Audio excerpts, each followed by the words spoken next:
we have unfinished Guitar God business. And I'm going to beat you because I always do when it comes to Guitar Gods. Okay.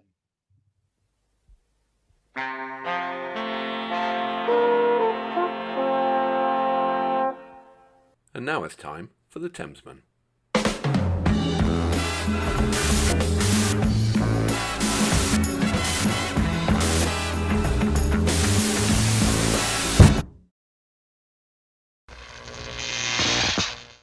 Hey, welcome. We are the Thamesmen.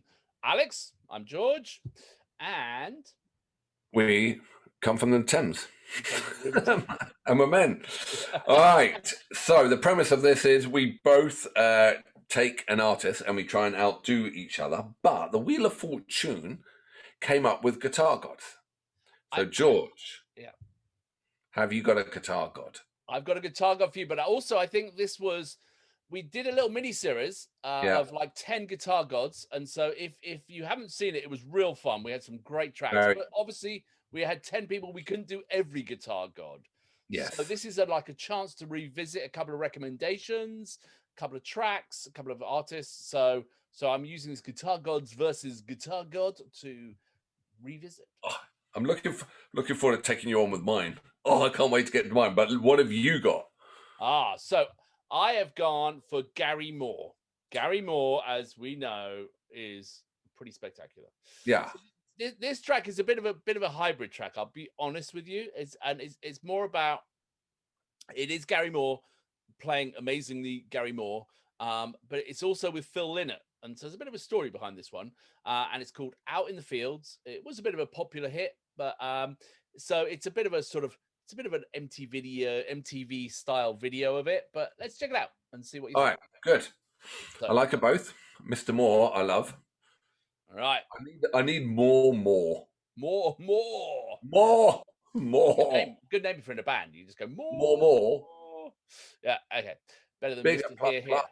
Right, here. There. Come, if you're English. Right. 3, 2, 1, go.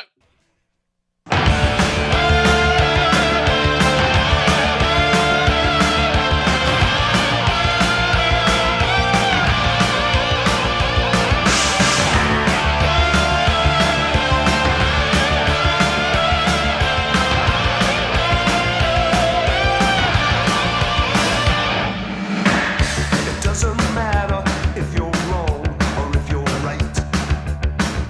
It makes no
What do you reckon? What a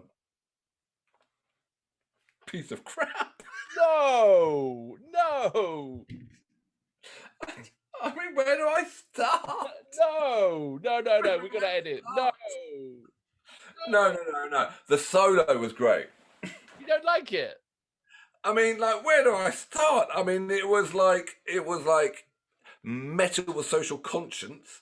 I mean, they're out in the fields. I mean, they're outside. It's so cold, they're all having to wear overcoats. They were freezing cold. 1980s production, absolutely. It had a touch of 80s to it. A flag has never stopped a bullet. Yeah, okay, but you don't know. Okay, come on. Where were they from? Ireland. And what was going on at the time? The Troubles. And which side of the fence were they both on? They were on the northern. One was Protestant, one was Catholic. It doesn't matter. They still. I mean, it was like, you know, that doesn't excuse them for that song. Oh, come on! It was like, it even had a key change. And when the key change happened, then they brought in little pipes as well. Okay, the pipes were not necessary. I'll accept that. None of it was necessary. Oh, but wasn't the if you took out Phil Lynott, you took out Gary Moore. That song. If you took the Phil Lynott, Gary Moore's out, and you took the solo out, what you'd be left with, and it came up, you just couldn't listen to it. You only like. I mean, the double tracking vocals, the key change, the hair, the cigarette while you're recording. Oh, yeah, but it's Phil Lynott. He was like, Thin Lizzy. And then he's trying to tell me a bullet can't stop a flag. Oh, look, when have you ever got so serious about the lyrics in all the 60 videos we've done so far? We had Mordor in the last one, and you were getting excited by Mordor, and now you're getting upset by a bullet and a flag? Could you just read out random people on the board behind you, bands, and the songs they did? And go on, just pick a random one. Muse. Yeah, okay, Muse. Let's pick another random one. Led Zeppelin. Speaking about Mordor. Okay. Let's pick just one more random one we've listened to. Jethro Tull, Thick as a Brick. So we're in that category, right? And then all you suddenly you've got. It was just like, how are we going to score this? Are they? I mean, I'm surprised you picked this. I like the story. Okay, the reason I picked this one because Gary Moore is an amazing guitarist. Okay, yes. No, we know that. I know that. You obviously don't know that, but I do. Yeah. Gary Moore, subscribers, stick around. He won't be here forever. It's okay. No. So in the early days, prior to Gary Moore going solo, he played in Thin Lizzy for a couple of tracks, and so him and Phil Lynott became friends. And Thin Lizzy did their thing, and Phil Lynott was big on Thin Lizzy. George. Let me finish my story. And then Thin Lizzy fell apart, and Phil Lynott was down on his luck. And this was Gary Moore, who had had success by that point, doing something with him to help him along, to pick up his mate. It was give him something to do, and before he died. That's what he picked to help him with. Yeah. It was a huge hit. It was a huge. That song was a huge hit in the 80s. You're not that good, George. I like ice cream. Okay, and I like ketchup. I don't like them together. Right. So and because he's been down on his luck, there's still no freaking excuse for that song. That's not helping your mate out. You're lucky they didn't both implode on that seashore with that song. And on that, I think it's time for Banger or Wagger.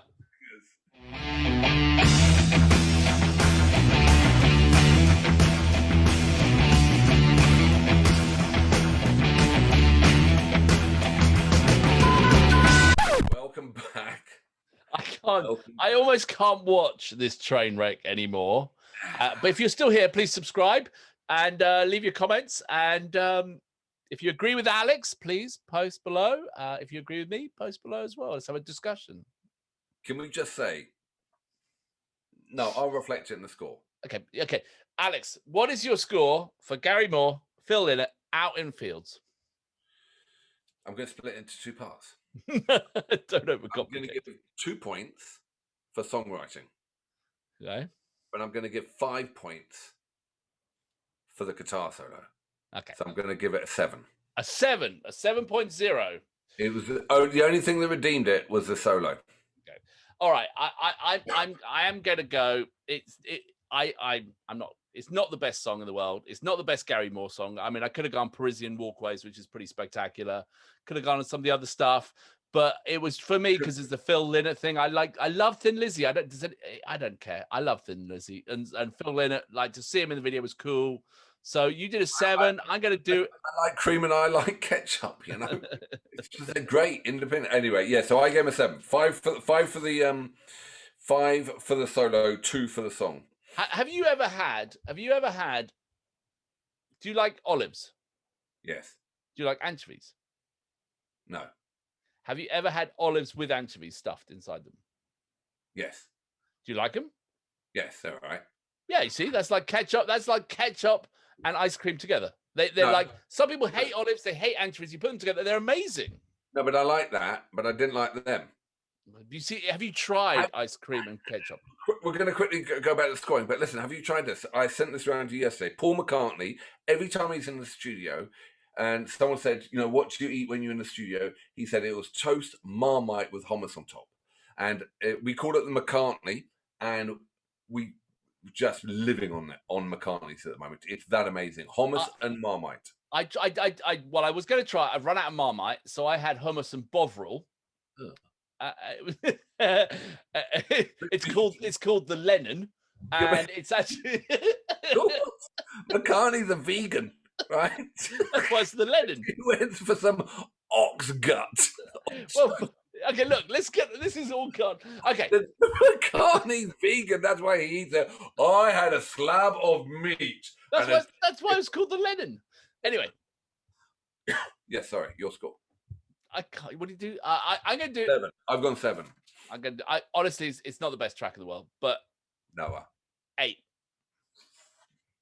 You just picked 8, trying to save your own face. Okay, computer, can we total these huge scores, please?